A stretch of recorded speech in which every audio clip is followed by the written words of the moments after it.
I'm so honored to have a show for Susan. Susan's been, Susan's been a staple in my life and with the gallery for, since Mom began in 1986. And she's really one of the most prominent, local artists and really in Nebraska artists and one of the top national contemporary landscape artists. It's kind of interesting. I was able to locate a piece that Susan did, which is not for sale, in 1987.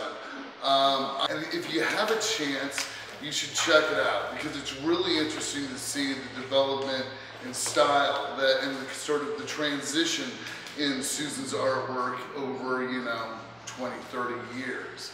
But without further ado, Susan Puelz. Thank you. When I was putting together this little talk, I had thought 2 weeks ago I did a talk at the university. We had a seminar for university students. I got this alumni award thing, and part of it was to do a seminar with the university students. And so for an hour they had me list the ways that they could be professional in the art world. And I thought, okay, what am I going to talk about with this group? And when he talked about long-term relationships and transitions and changes in my work, it ties in real well with what I am going to start with. This morning I had kind of an idea of a talk set out, and this morning I decided to look up earlier talks, and I found this one from 1987, October 19th, Oklahoma State. And I'm going to just read a bit of it, and then I'm going to talk about how things have changed for me since then. And so this was my lecture, which by the way is written with a Sharpie, and it is not on Word on the computer. And so this is really olden day stuff. And I wrote, having attended a number of lectures by visiting artists myself, I realized that unless the artist is very funny, or very brief, or very famous, the lectures are very boring. You have to understand that when you go to these schools, the kids have to go to the lectures. And they put you in a dark lecture hall, and so they're tired and they're really uninterested. And this is back in the day before PowerPoints. And so you're showing slides, and half of them fall asleep, and it's very hard to keep them engaged. And I wrote, oh, I'm not famous, but I can't be too brief, but I can be funny.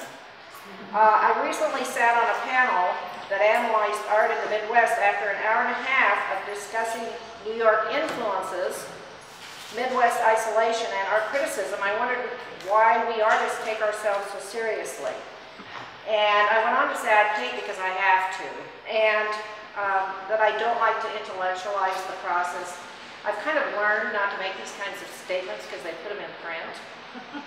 And this got me in trouble because in one newspaper interview, after saying I don't intellectualize the process, I bravely stated that I just paint for, I gotta turn this because, myself. And I've reached an age where I realized I'm not painting for anyone else. So I forgot the quote, and then I made a statement for another paper that said, there's a fine line between art that is pleasing to the public and accepted by academics. I try to walk that thin line. So I learned early on not to make statements that I can't follow up. So anyway, that was the start of the lecture there. What my gallery talk was about was what I know for sure, or, as my children say, what doesn't she know for sure? One thing that I think anybody that's an artist knows that people usually that have this artistic bent are born this way. And it's kind of like, I use the analogy of, many gay people will say by the age of 4 they knew they were gay. Well, by the age of 4 I knew that somehow I was different and that I would probably go into art. And my mother had a friend who was I think she was a graphic designer, and she babysat with me sometimes, and I think just to keep it quiet, she gave me a pencil and paper and set up a still life on the kitchen table. And to everyone's amazement, I drew the still life. Oh, and when I got that feedback, that ego thing starts going, you go, oh, I can draw. So it got me started in the mindset of, oh, okay, this is how I'm different. I can create this way. You have to understand, I come from a family, 4 children, I'm the oldest, and I'm the only normal one, because the other 3 are doctors, physicians. And so it was lucky that I was the oldest, because I was not good at science, I was not good at math, and I could have never gone the route that my mother had planned for the rest of the family. So it was just very fortunate that I was able to do the art thing. I think that most successful artists that I know have mothers especially who recognize this interest and fostered it. And my mom was certainly patient. I think at about age 10 I was rearranging all the furniture in the house, hanging paintings, and doing all the doodads. And then the cherry on the top was I got to paint the entire basement. And I remember painting this mural of a tree with birds in it. And somewhere on Woodsdale Boulevard in Summit, I'm sure that painting still resides. So when I'm dead and gone and they're all looking for some famous thing, they can just unpeel that painting off the wall. Everyone needs mentors. And the thing that interested me when I did this talk in Oklahoma, it was 28 years ago, and I never thought about looking back at what was helpful to me and who are my mentors. Now that I'm getting older, I realize that they were an important part of my career, my growth, and my success. The first mentor that really made a difference in my life was Gail Butler. He was a professor at the university. He had a rather hard edge to him. He scared all the women students. He made them cry, except for me, and I just fought back. And he would do these weird little things. He was a bachelor, and so he had no woman to bounce things off of. So he would do these little tests, and it would be like, one of them was, what's the difference between further and farther? How do you tell the difference? How do you use that in the English language? Another one was, he handed us a hammer. He handed me a hammer, the professor at the front, and said, go hammer a nail on that wall. And Raquel and I think I talked to, or Alex I mentioned, if you handle the hammer like a girl, you hammer it up close to the edge.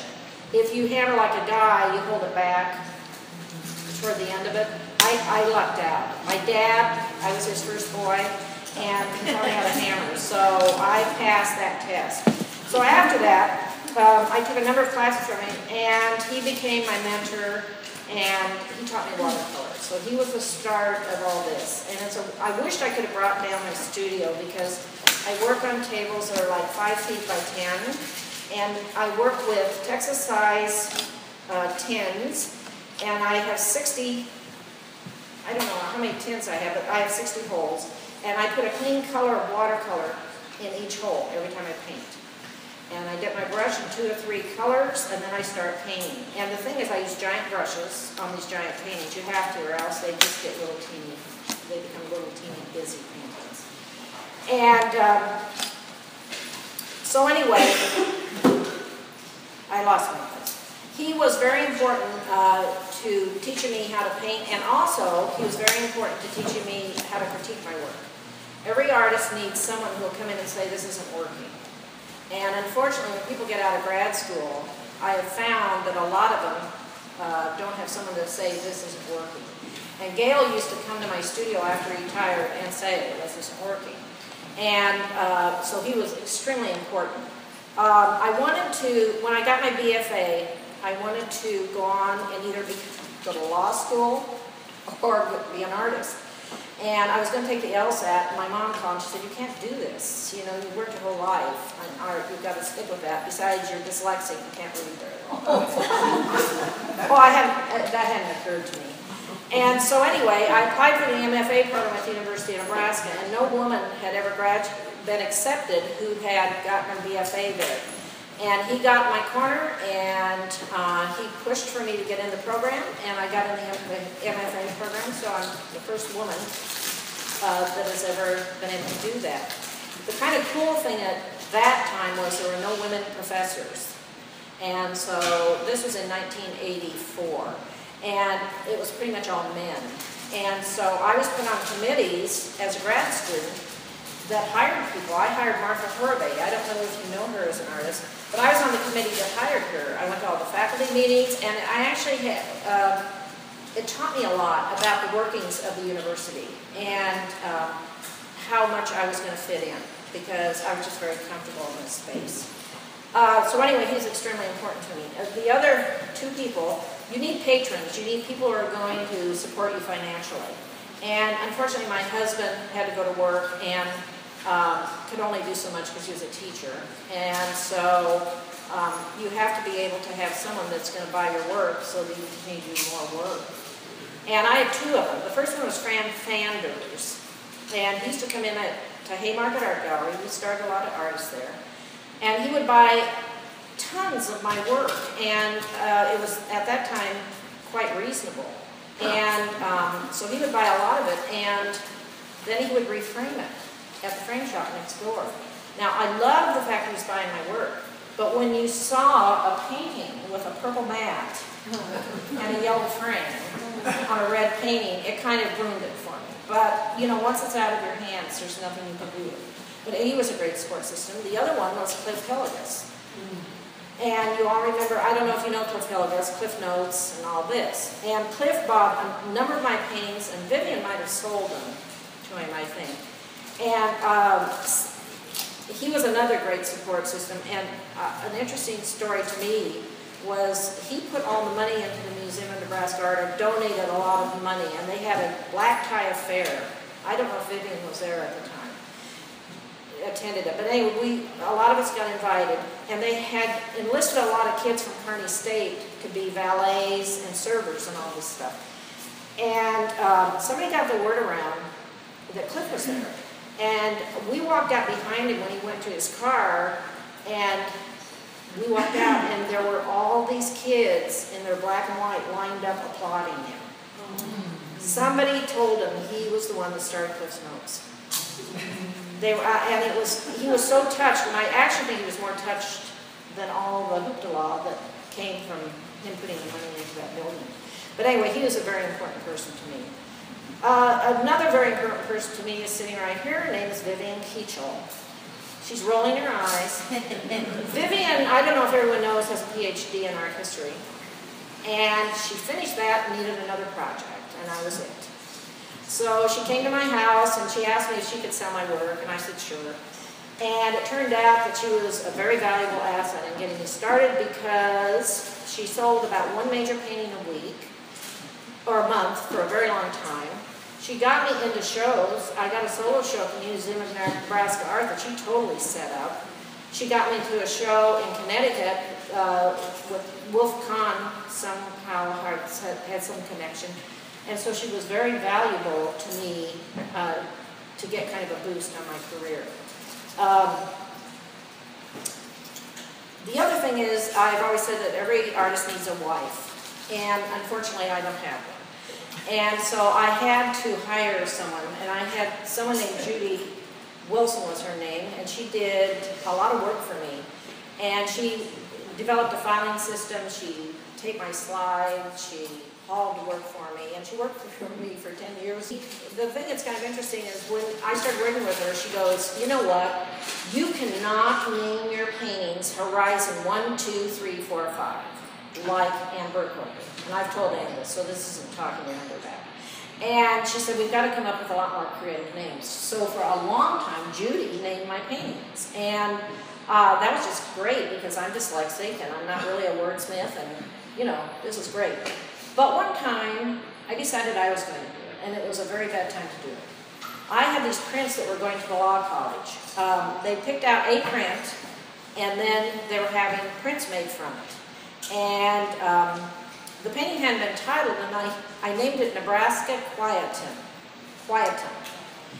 And so I've got this all set up, the paperwork with, and I get this phone call, and it's Harvey Perlman, who was dean of the law college. And I've known him for a long time. He goes, Susan, I've looked everywhere, every dictionary, every thesaurus. I cannot find the word Quietum. And I went, oh. And I had to think on my feet really fast. I've known Harvey for a long time, but I thought I can't look too stupid. I went, oh, I took two words and put them together. I took quietude and requiem and put it together, so it became quiet down. I didn't know how I did it. I thought it was a word. So, so anyway, I quit titling my paintings, let me just say. I went back to having Judy do it. A couple of practical things that I told these university kids is that every year artist should sign their work. And they should sign it and date it and put a copyright signal. Susan Puelz, copyright 2015. And it should be on the front of the work, by the way, because we have some work here. I think Jim Eisentrager sometimes signed it on the back. Then, you know, it's up somewhere that people don't know him and you don't know who did it. So let's sign it on the front. That's my first thing. And at the time, I didn't think much of it. I never talked about copyrights. But in the last 2 years, this has come front and center for me.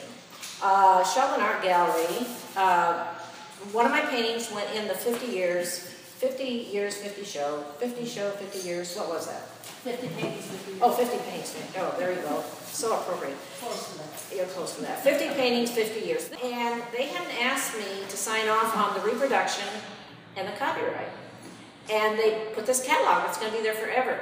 And I opened the catalog and I thought, whose painting is that? And they had done such a poor job with photography that I couldn't even believe it. And so I realized how important it was to get them to sign off. So then I had a sheet that has the copyright, a single sheet, and then a different one that says they have to use my photograph of it, because I have a really good photographer. And about a month ago, I had done a commission painting for a firm in Omaha, and they had said when they got the painting that they wanted to use it for their annual report. Would that be okay? And I said, sure. Well, all of a sudden I get this thing, and this is like 6 months ago, and I get this thing from an attorney from them, and she has sent me a 7-page copyright agreement. And the point of the whole thing in the first page was they wanted me to sign off exclusive rights to my work. That was bad, but then the worst part was I started reading all the addendums. I could be sued if I had signed that for my use of the painting for any reason. If I wanted to put it in say I wanted to do a book, or if I wanted to make a G-clay out of it. And so it's very important to have a copyright.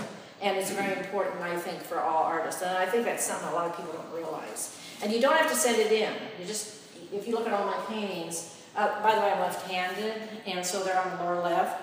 And the other thing I'll tell you, watch for artists. Left-handed people tend to have weak left sides, lower lefts of the painting. Right-handed artists, lower right side. FYI. Little thing that I put. There's another thing that I tell people, and I will tell you because I think it's somewhat important, is that no artist, I tell all these kids this, no artist should ever undersell a gallery. When you price a painting, it should be the same price out of your studio as at a gallery. You should never discount your work out of your studio. Some galleries discount out of the gallery, but you never because you've got to be professional.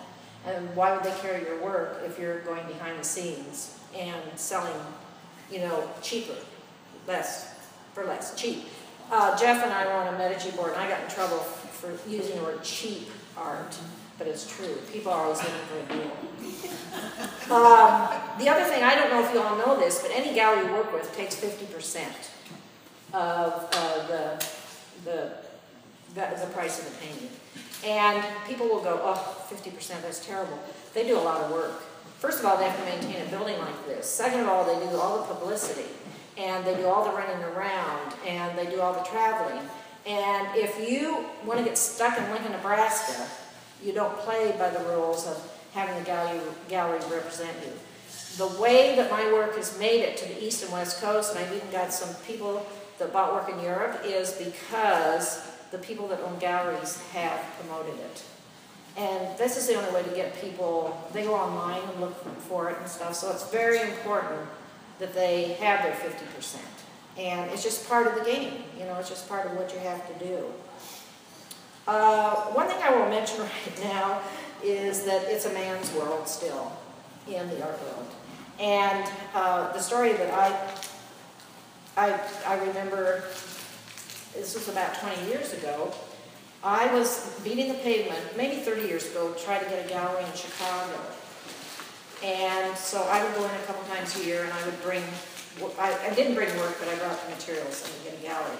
And I was there a lot, and I did end up getting 2 galleries. One of them burned down, the other one flooded, so it was not meant to be. But I found out about 2 months later that there was a gallery in Lincoln, a director who took 3 men into Chicago who were peers of mine to get them galleries. They would have never done that for me because men are helpless, apparently. So, you know, it was like, the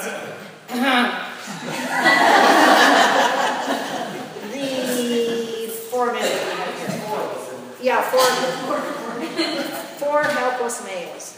But anyway, the point being, it's still really a man's world, and I think it's harder for a woman to achieve a certain level, a certain status than it is for a man. And I don't know if it's the old boys society or just who they know or what connections they have. The other thing that I've learned is it's really important to have a master's of fine art.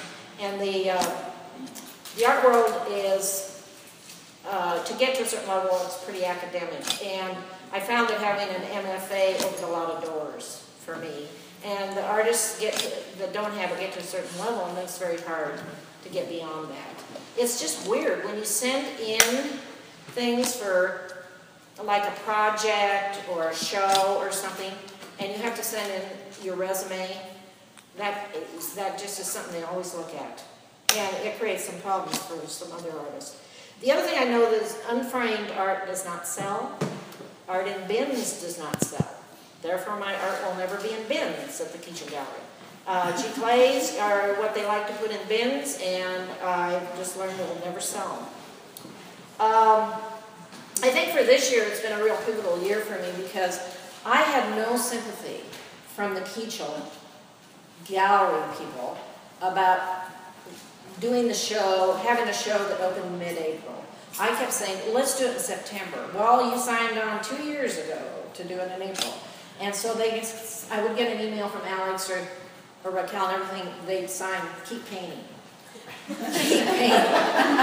And so I've completed 20 paintings since Christmas. I worked 10-hour days, and I had a kind of assembly line going. I would work on a painting, I'd get it to a certain point. I always paint on about 5 to 8 paintings at a time anyway, because it's watercolor, and you don't want to watch paint dry. And so I'll paint on a painting, and then I'll put it down, and I'll bring up another one and work on it, and then I'll bring up another. And my work is largely intuitive, so it's not like I'm trying to copy anything. So I'm just working with the surface that I'm looking at.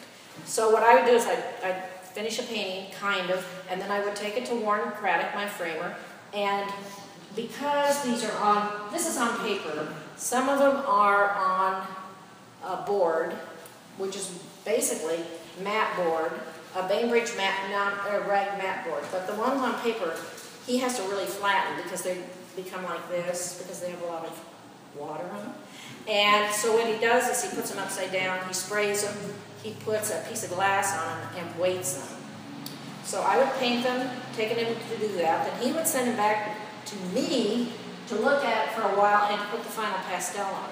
And once that was done, it went back to Warren, and then he'd take it to my photographer, and then the photographer took it back to him to be framed because he didn't want to shoot it through glass. So this went on from December until April. And it was like this constant painting. And I'm kind of tickled that I could do it, because I am not getting any younger. And so it was kind of a good proof to me that, you know, this is something that I can still produce. This is the most paintings I've done in the shortest amount of time since my master's show, my MFA show. One other story, and then I'll talk just a little bit about how I do this. There was David Clark, who's a framer, called me and he said, I've got a painting in here that's damaged, and it was an early painting, can you come over and fix it? Somebody had glass on it and fallen over, and it had it had scuffed it basically. Now I use so much paint and so much watercolor that it's pretty hard to hurt them. But I went over to look at it and there's this painting laying there and I was able to touch it up and it was all watercolor. And I thought, it made me almost have an out-of-body experience because I thought, who did this? And how did they do it? And then I got to thinking, could I even do it again?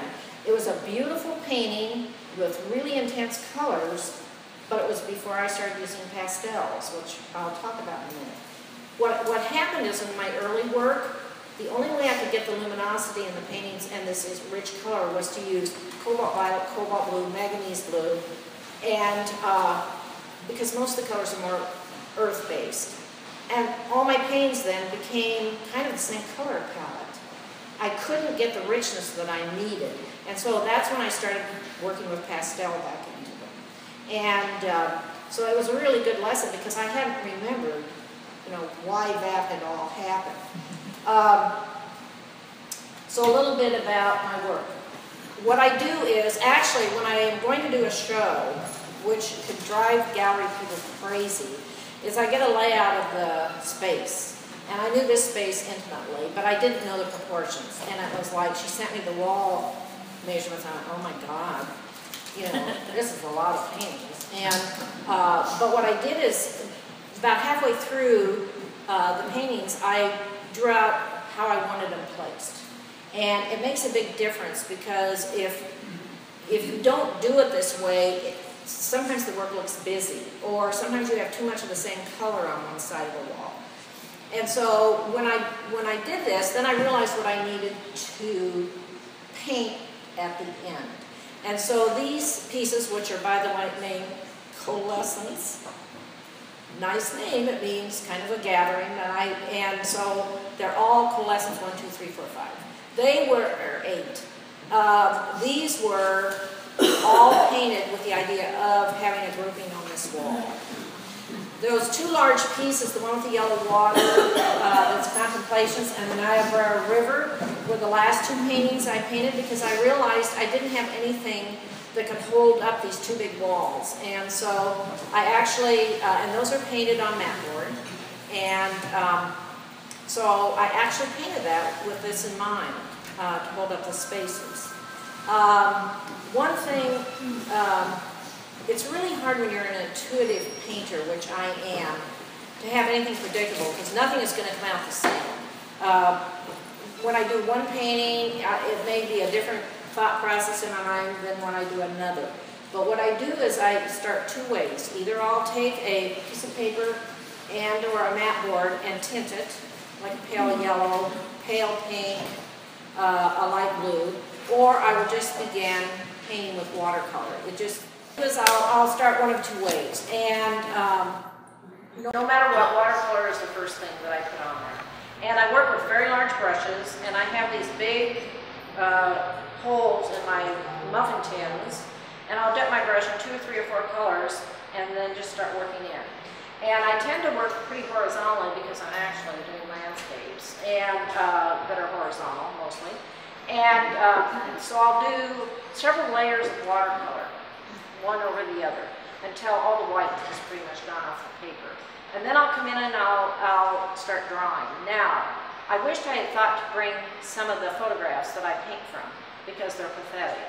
I have an old camera, and then I have some friends, like Ann Silas, who will bring me pictures of sunsets and stuff. But I have a camera that just takes awful pictures, and when we drive to Colorado, I'll drive, and I use the camera, and I'll put it up on the dash and shoot pictures while my husband's sleeping. As you're driving? As I'm driving, yes.